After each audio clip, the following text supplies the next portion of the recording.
oleh Imam Ahmad bin Hanbal dalam musnadnya bahwa ada seorang laki-laki yang bernama Nuaiman.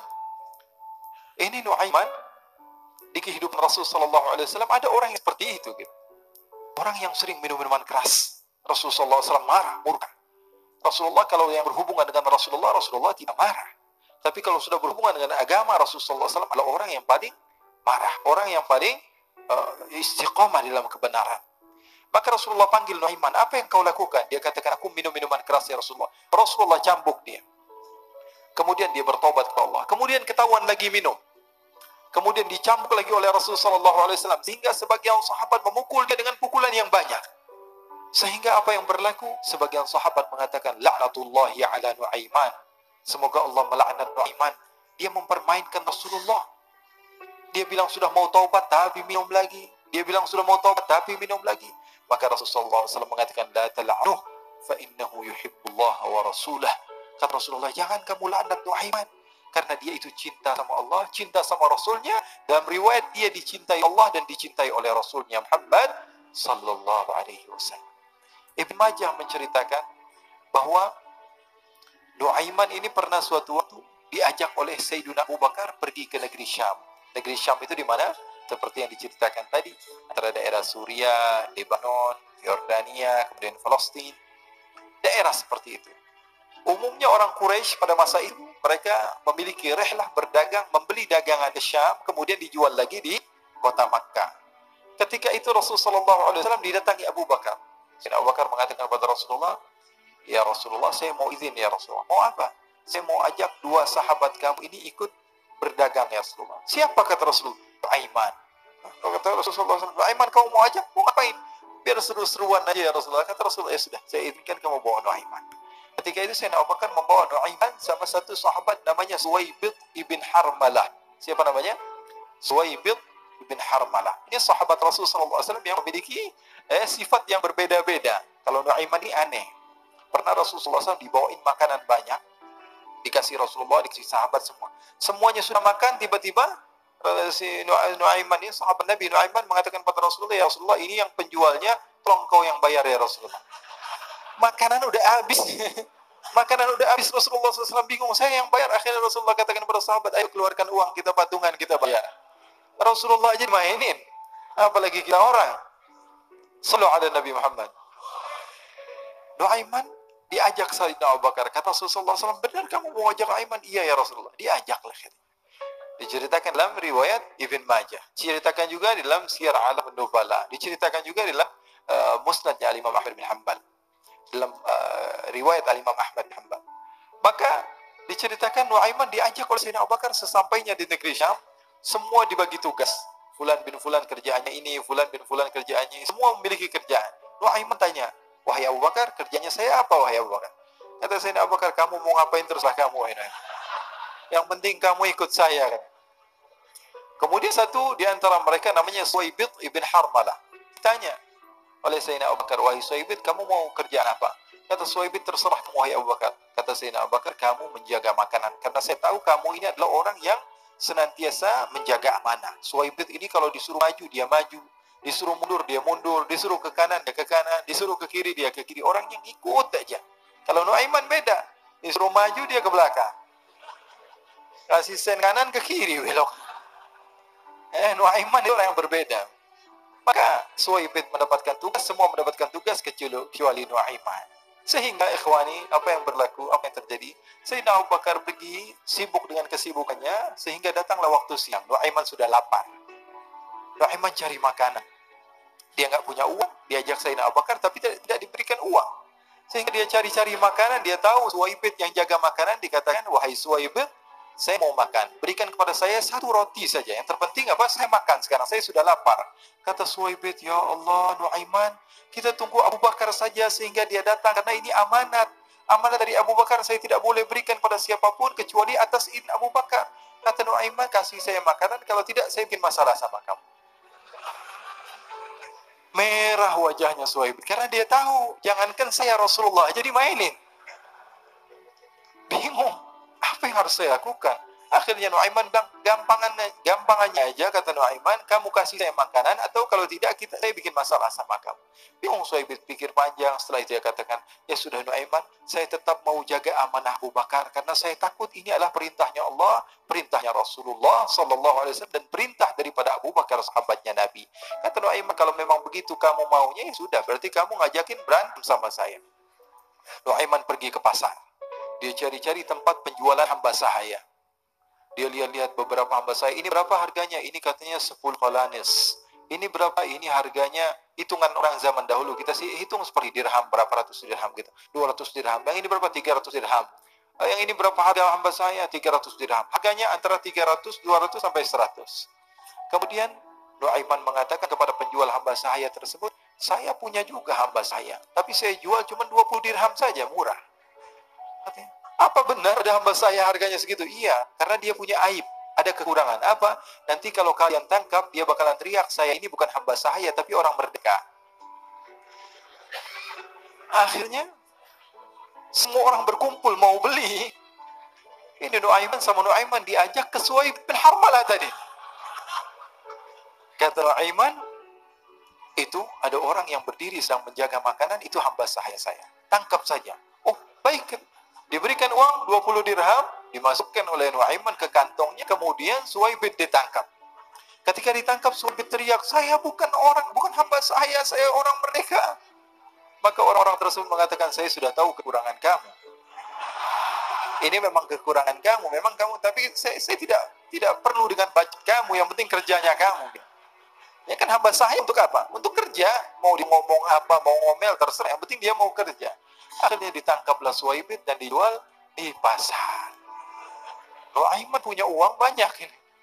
Dia beli makanan, dia beli minuman, dia beli hadiah buat Rasulullah. Dia beli macam-macam di negeri Syam ini. Waktu itu adalah superpower, adidaya, Romawi. Pada masa itu semua barang mahal. Tapi Nuaiman banyak uangnya. Dia belanja ini, belanja itu. Sehingga Sayyidina Abu Bakar pun pulang. Ketika Sayyidina Abu Bakar pulang, Sayyidina Abu Bakar cari, mana ini Suhaib? Kita semua sudah lapar. Kata Nuaiman dengan mudahnya dia mengatakan, sudah saya jual wahai Abu Bakar. Maka Sayyidina Abu Bakar bertanya, apa yang kau lakukan wahai Nuaiman? Diceritakan oleh Nuaiman dengan jujur. Nuaiman ini orangnya apa adanya, tapi nyusahin. Saya juga akhirnya dibawa oleh Nuaiman, Sayyidina Abu Bakar pergi ke mana? Ke pasar. Lalu dibeli lagi oleh Sayyidina Abu Bakar As-Siddiq, Suhaib yang tadinya orang merdeka menjadi hamba sahaya sebentar, kemudian dibeli lagi oleh Sayyidina Abu Bakar. Pulang ke Madinah, kisah ini diceritakan di hadapan Rasulullah sallallahu alaihi wasallam. Maka perawi mengatakan, fadhahikan nabiyyu hatta badat nawajiduhu. Ketika diceritakan kisah Nuaiman tersebut dengan Suhaib, Rasulullah tertawa sejadi-jadinya sehingga gigi geraham Rasulullah SAW nampak di wajah mata para sahabat. Sehingga perawi lain mengatakan 1 tahun berlalu Rasulullah, setiap ada tamu yang datang kepada Rasulullah akan ceritakan kisah Nuaiman menjual Suhaib. Jadi ada ikhwani. Jangan kalian kira Rasulullah SAW itu hidup di satu masa sahabat-sahabatnya itu seperti ustaz-ustaz yang khusyuk, yang kayak Habib bin Ais ini banyak. Bahkan ikhwani, mungkin di akhir karena masa yang sudah habis, pernah suatu waktu Rasulullah SAW didatangi asyraf, delegasi dari beberapa negara yang ingin mengenal apa itu agama Islam. Sehingga mereka datang kepada rumah Rasulullah SAW membawa unta, kendaraan yang ketika itu kendaraan yang paling mahal mereka miliki. Untanya yang paling mewah. Diikat di depan rumah Rasulullah SAW. Tamunya pun masuk, duduk bersama Rasulullah SAW. Di depan rumah Rasulullah SAW ada beberapa sahabat. Ada Sayyiduna Hamzah. Kalian tahu Sayyidina Hamzah adalah orang yang pemberani. Ada Sayyiduna Umar. Kalian tahu Sayyidina Umar adalah orang yang pemberani. Ada Sayyiduna Ali bin Abi Thalib. Ada Sayyiduna Sa'ad bin Abi Waqqas. 4 sahabat ini lagi nongkrong gitu depan rumahnya Rasulullah SAW. Berjaga sebelum Allah Subhanahu wa taala turunkan ayat wallahu ya'simuka minan nas. Ketika mereka sedang asyik duduk, tiba-tiba Nuaiman datang. Ini Nuaiman kalau datang pasti bikin sesuatu yang aneh. Bahkan dikatakan tidaklah Rasulullah SAW dalam keadaan bersedih kecuali Nuaiman datang Rasulullah akan tersenyum. Jadi sebagian sahabat itu senang kalau sudah Nuaiman datang. Pasti Rasulullah bahagia. Tapi ketika itu Nuaiman datang, ingin duduk bareng Sayyidina Hamzah. Sayyidina Hamzah katakan kepada Nuaiman, bercanda begitu. Nuaiman, kamu lihat unta orang datang dari luar Arab ini. Lihat, kata Nuaiman, ini besar banget ini, badannya besar gitu. Dagingnya pasti banyak. Iya nih, kalau kita sate enak nih ntar malam. Kata Nuaiman. Kata Sayyidina Hamzah, apakah kamu berani? Kata Nuaiman, saya berani aja asal kalian gak bilang sama Rasulullah.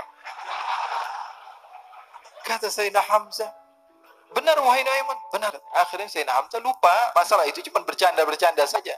Sayyidina Hamzah lagi asik sama Sayyidina Umar, Sayyidina Ali. Tiba-tiba apa? Ternyata ketika dia melihat unta tersebut sudah pisah antara kepala sama badannya. Nuaiman mengatakan, wahai Hamzah, ini unta saya sudah potong, saya mau pergi sebentar, kalau Rasulullah cari saya, tolong jangan beritahu di mana saya.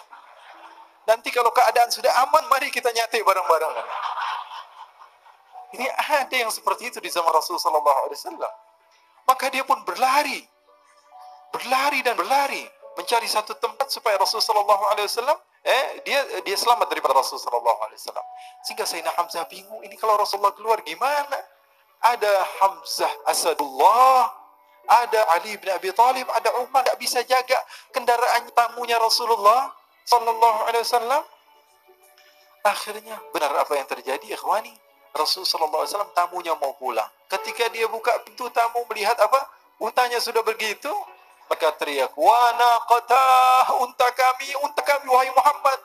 Baru mau kenal Islam, unta kami, kendaraan kami sudah dua. Rasulullah SAW lihat Sayyidina Hamzah, lihat Sayyidina Ali. Mereka nggak bisa ngomong, mereka hanya bilang apa? Nuaiman ya Rasulullah. Rasulullah perintahkan Sayyidina Umar, wahai Umar, sekarang kamu ambil uang, kemudian kamu gantikan, kemudian kamu berikan 2 kali lipat daripada harta unta ini, sehingga apa? Agama Islam tidak didengar dengan sesuatu yang tidak baik di luar sana. Akhirnya diberikan harta, diberikan unta yang baru dan diberikan harta yang lebih untuk orang tersebut, sehingga orang tersebut tidak menjelek-jelekan agama Islam. Kata Rasulullah SAW, dan sekarang waktunya kita balas dendam sama Nuaiman. Nuaiman ternyata berlari tempat yang jauh sampai hampir keluar dari kota Madinah. Dia dapatkan seorang sahabat Nabi yang hadir juga dalam peperangan Badar, namanya Al-Miqdad bin Al-Aswad. Siapa namanya? Al-Miqdad bin Al-Aswad ketika itu sedang menggali sumur. Ketika sedang menggali sumur, Nuaiman datang. Nuaiman katakan kepada Miqdad, wahai Miqdad, wahai sahabat Rasul, kamu orang yang hadir dalam peperangan Badar, kamu adalah orang yang hebat. Dipuji-puji sama Nuaiman. Ada maunya ini. Akhirnya dia bilang, wahai Miqdad, tolong saya. Kenapa wahai Nuaiman, kamu ini kekasihnya Rasulullah, orang yang disayang sama Rasulullah. Kenapa? Saya ini sedang dikejar-kejar orang jahat. Tolong selamatkan saya. Saya pengen masuk ke dalam sumur, boleh atau tidak? Kata Miqdad, siapa yang mengejar kamu? Pokoknya saya dikejar sama orang-orang. Kamu mau atau tidak selamatkan saya? Kata, sudah, selagi kamu itu adalah sahabat Nabi, silahkan kamu masuk. Masuk akhirnya Nuaiman ke dalam sumur tersebut. Lalu Nuaiman mengatakan, wahai Miqdad, dia keluar lagi. Nanti kalau ada yang cari saya, tolong jangan beritahu saya di dalam sumur ya. Kata Miqdad, baiklah. Kata Nuaiman, siapapun yang bertanya tentang saya, kamu tidak akan kasih tahu. Iya, walaupun Rasulullah yang tanya saya. Katanya, mungkin Rasulullah datang ke tempat sejauh ini. Iya, walaupun Rasulullah. Akhirnya masuk Nuaiman. Setelah beberapa menit, Rasulullah dan rombongan benar datang. Miqdad bingung ini. Ini kenapa Rasulullah datang ke RW kami nih? Ada apa ini Rasulullah sampai sejauh ini? Ditanya, ya Rasulullah, ada apa ya Rasulullah? Kata Rasulullah, saya cari Nuaiman. Di mana Nuaiman? Inna lillah, kata Miqdad. Nggak dijawab ini Rasulullah. Kalau dijawab saya ingkar janji. Akhirnya apa dia katakan? Wahai Rasulullah, mata saya tidak memandang kepada Nuaiman, tapi tangannya nunjuk ke dalam sumur. Sahabat. Apa dia bilang? Mata saya tidak melihat kepada Nuaiman, tapi tangannya nunjuk ke sumur. Akhirnya dibuka sama Rasulullah, Nuaiman muncul. Kata Rasulullah, Nuaiman, kamu bikin malu saya, wahai Nuaiman. Ya Rasulullah, yang bersalah bukan saya, tapi orang yang mencari saya bersama kamu, ya Rasulullah. Akhirnya Rasulullah nengok siapa, ternyata Nuaiman sudah lari kabur. Sallu ala Nabi Muhammad. Kisah-kisah seperti ini sebenarnya banyak sekali, ya. Ini menunjukkan kepada kita bahwa kehidupan Rasulullah itu begitu indah. Rasulullah SAW, kalau kamu mau menjadi orang yang baik, contoh Rasulullah. Mau menjadi bapak yang baik, contoh Rasulullah. Mau menjadi pemimpin peperangan yang baik, Rasulullah. Mau menjadi murid yang terbaik, contoh Rasulullah. Bagaimana akhlak Rasulullah. Mau menjadi suami yang baik, contoh Rasulullah. Dalam segala hal, apapun itu Rasulullah SAW makhluk yang paling terbaik. Jadi sahabat Nabi tadi Nuaiman, pernah suatu waktu dia di zaman Rasulullah SAW sudah meninggal. Rasulullah SAW sudah intaqala ila rafiqil a'la. Bahasa meninggal sepertinya kurang pas buat Rasulullah SAW. Rasulullah SAW berpindah kepada alam yang lain. Datang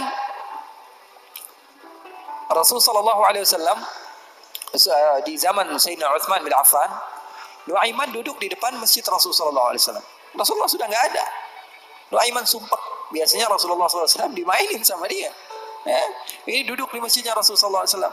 Nggak ada kerjaan dia. Dia ambil batu, dia lempar, ngeliatin orang yang bolak balik sana.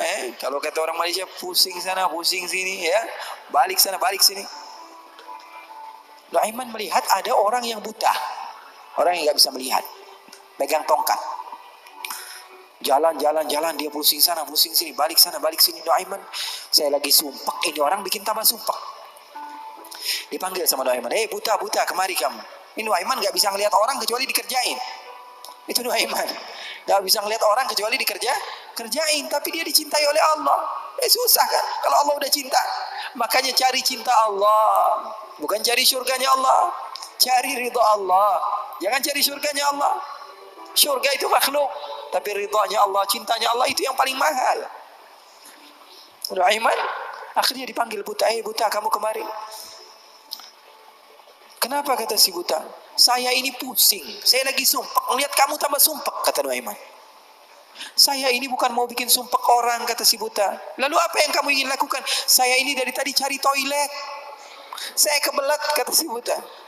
Saya bersama anak saya yang biasa membawa saya, tapi anak saya sekarang sedang pergi ke pasar, saya tidak tahu di mana dia.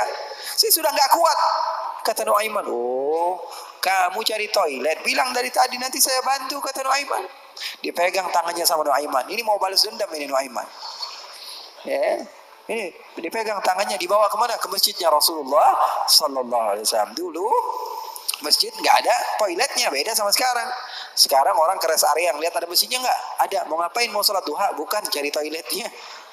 Orang zaman sekarang kan begitu. Maka Nuaiman memegang tangan si buta, dibawa ke masjidnya Rasulullah. Kira-kira sudah dekat mihrab, di samping, di depan, katanya, oh ini toiletnya. Kamu mau ngapain, terserah kamu di sini.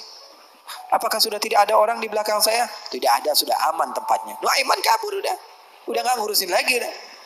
Orang lagi sholat banyak, sahabat-sahabat tabi'in lagi pada sholat. Ini tiba-tiba di depan, bayangin di depan situ ada yang buka celana. Yang lagi sholat, mereka mempercepat sholatnya, lalu maju ke depan, ingin dipukul ini orang. Ternyata ketika dilihat, wah buta ternyata. Kenapa kamu berani buang air kecil di masjidnya Rasulullah? Awa masjidi Rasulullah. Apakah ini masjidnya Rasulullah? Iya, ini masjidnya Rasulullah. Inna lillahi wa inna ilaihi raji'un. Kata siapa? Si buta ini. Tadi saya cari-cari toilet, tiba-tiba saya berjumpa dengan orang yang sepertinya orang baik. Dari tutur bicaranya adalah orang baik. Dia katakan ini adalah toilet, tempat buang air kecil. Kata sahabat-sahabat, pasti ulahnya Nuaiman. Karena semua sudah tahu, sudah ini kerjaan Nuaiman, gak ada selain dia. Maka siapa-siapa, kata si buta? Nuaiman. Oh, kurang ajar Nuaiman. Saya nadar, saya tidak keluar dari kota Madinah, pulang ke kampung saya sebelum saya pukul Nuaiman dengan tongkat saya. Buta ini sudah begitu marah. Akhirnya dia keluar dari masjid, dia cari-cari. Dia pusing sana, pusing sini, lari sana, lari sini. Dia cari di mana yang namanya Nuaiman. Tanya ke sana, tanya kemari. Tahu nggak Nuaiman? Oh, Nuaiman kalau dicari nggak bakalan ketemu. Ya. Tiba-tiba dia sudah capek, ini si buta. Nuaiman datang. Nuaiman tanya, nakar sautu. Dia rubah suaranya. Buta, lagi ngapain sendirian di sini? Dia bilang, saya lagi sumpah ini. Sumpah kenapa? Saya ditipu sama orang. Siapa namanya? Nuaiman. Terus kamu mau ngapain sekarang? Saya mau balas dendam. Oh, sini saya antar kamu kepada Nuaiman. Padahal yang ngomong siapa? Nuaiman. Ini bukan cerita-cerita saya yang bikin loh, bukan. Ada riwayatnya. Maka Nuaiman memegang tangan si buta, dibawa lagi kemana? Dia bohongi, dia tipu. Dia ajak keliling-keliling dulu. Seakan-akan tempatnya sudah jauh. Selepas itu dia bawa ke masjidnya lagi. Dibawa lagi ke masjidnya Rasulullah SAW. Didekatkan kepada mihrab. Ketika itu Khalifatul Rasulullah Sayyidina Uthman bin Affan, Amirul Mukminin, sedang salat.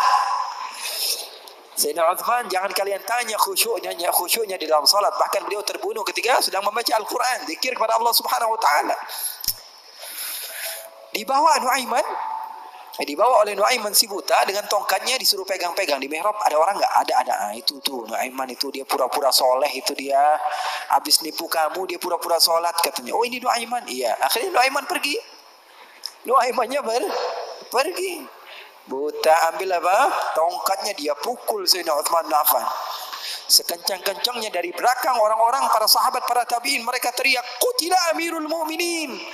Ada musuh yang mau bunuh Amirul Mukminin. Semua menyerbu. Ternyata dia lagi. Baru sekitar setengah jam yang lalu dia buang air kecil di sini. Sekarang sudah pukul Sayyidina Uthman bin Affan. Akhirnya semua orang bingung. Dia bilang, "Kenapa kamu pukul Amirul Mukminin?" Katanya gemeter dia. "Saya pukul tadi barusan Amirul Mukminin. Saya ditipu sama orang. Orang bilang itu adalah Nuaiman." Katanya, kata si buta, "Demi Allah, semenjak sekarang saya tidak akan pernah percaya lagi sama manusia." Jadi hal-hal yang seperti itu ada. Rasulullah SAW duduk ketika itu sendiri. Abu Bakar datang izin, "Anjasyah, boleh atau tidak saya masuk?" Kata Rasulullah, "Siapapun mau masuk silakan masuk." Masuk Sayyidina Abu Bakar. Dan Abu Bakar ini enggak kuat. 1 jam saja pisah dari Rasulullah, dia pasti kacau hidupnya. Datang ke Rasulullah SAW duduk. Sayyidina Abu Bakar orangnya begitu, enggak berani. Maka Sayyidina Abu Bakar masuk ke rumah Rasul, ke tempat Rasulullah SAW. Ketika itu sedang duduk, Rasulullah diam. Sayyidina Abu Bakar orangnya ini enggak berani memulai omongan. Berbeda dengan sahabat yang lain. Melihat Rasulullah, dia diam saja. Beliau ini di antara syimahnya, di antara apa? Syama'ilnya, di antara sifat Sayyidina Abu Bakar yang disebutkan perawi, bahwa Sayyidina Abu Bakar ini kalau Rasulullah tersenyum, dia tersenyum. Kalau Rasulullah nangis, dia nangis. Kalau Rasulullah bahagia, dia bahagia. Pokoknya yang ada di otaknya Rasulullah saja. Buktinya di dalam hijrah, Nabi Muhammad SAW bertanya kepada Sayyidina Abu Bakar, "Ada air atau tidak?" Rasulullah perjalanan beberapa hari. "Ada air atau tidak?" Sayyidina Abu Bakar bergegas mencari air. Dapat sedikit, diberikan kepada Rasulullah SAW. Rasulullah minum. Lalu beliau mengatakan, "Fasyariban nabiyyu wartawaitu ana." Katanya Rasulullah yang minum, tapi yang lepas dahaga saya. Sallu ala nabi. Itu yang namanya cinta. Yang minum Rasulullah, tapi yang lepas dahaga siapa? Sayyidina Abu Bakar As-Siddiq. Maka Sayyidina Abu Bakar duduk diam. Rasulullah enggak ngomong, dia enggak ngomong. Al-Abdul Aswad tadi, Anjasyah, hamba saya Rasulullah SAW ngeliatin aja. Rasulullahnya diam, Abu Bakarnya diam. Tidak ada suara sama sekali. Sering saya juga begitu kalau sama santri-santri, murid-murid begitu. Sayanya diam, murid saya diam. Saya megang handphone, dia megang handphone. Rasulullah SAW diam, Sayyidina Abu Bakar diam. Sayyidina Umar datang, "Assalamualaikum ya Rasulullah." "Waalaikumsalam." Kata Rasulullah SAW, masuk duduk Sayyidina Umar. Sayyidina Umar, dia orangnya nggak bisa diam. Beda sama Sayyidina Abu Bakar As-Siddiq. Duduk sebentar, 5 menit, Rasulullah diam, Abu Bakar diam. 10 menit, 15 menit, masih diam. Lalu Sayyidina Umar memberanikan untuk membuka pembicaraan. Dia katakan, "Ya Rasulullah." "Iya ya Umar, saya mau tanya ya Rasulullah. Mau cerita, mau curhat ya Rasulullah." "Silahkan wahai Umar." "Saya punya istri di rumah ya Rasulullah." Ceritanya istri. Udah dikasih uang belanja masih kurang aja. Sudah dicukupi keperluannya, masih saja marah-marah. Nah, itu orang yang udah punya istri ya, nggak punya istri kesian deh lo. Jangan senyum-senyum ya, semuanya yang ngerasa. Sayyidina Umar bin Khattab, dia mengatakan apa? "Ya Rasulullah, saya punya istri di rumah ya Rasulullah. Sudah saya kasih uang, masih kekurangan saja ya Rasulullah. Sudah saya cukupi keperluannya, masih saja ya Rasulullah." Cerita panjang lebar tentang istrinya kepada Rasulullah SAW. Serius ini Sayyidina Umar. Rasulullah ketika mendengar Sayyidina Umar mengatakan hal yang sedemikian rupa, Rasulullah tertawa. Yang tadinya Rasulullah SAW sedang bersedih, sedang sumpah, sedang boring. Rasulullah SAW tertawa. Sayyidina Abu Bakar tertawa juga. Sayyidina Abu Bakar tertawa, Rasulullah tertawa. Sayyidina Umar bingung. Saya lagi cerita sedih kok malah ketawa semua. Ya Abu Bakar, kalau kamu tertawa saya tahu karena Rasulullah tertawa. Rasulullah tidak tertawa kecuali engkau tertawa. Lalu engkau ya Rasulullah, kenapa kok tertawa ya Rasul? Kata Rasulullah apa? Saya ini dari tadi menyendiri di sini gara-gara sumpek. Kenapa? Wahai Umar, sama seperti kalian. Sebabnya siapa? 2 anak kalian, kata Rasulullah SAW. Faham atau tidak? Sayyidina Umar cerita panjang lebar tentang istrinya. Kata Rasulullah SAW, saya juga datang ke sini menyendiri, lari dari rumah. Karena apa? Karena ulah anak 2 kalian. Karena Rasulullah SAW memiliki istri Sayyidatuna Aisyah dan Sayyidatuna Hafsah, putri Sayyidina Umar. Jadi begitu. Yang namanya suami sekelas Rasulullah SAW saja digituin, apalagi ente.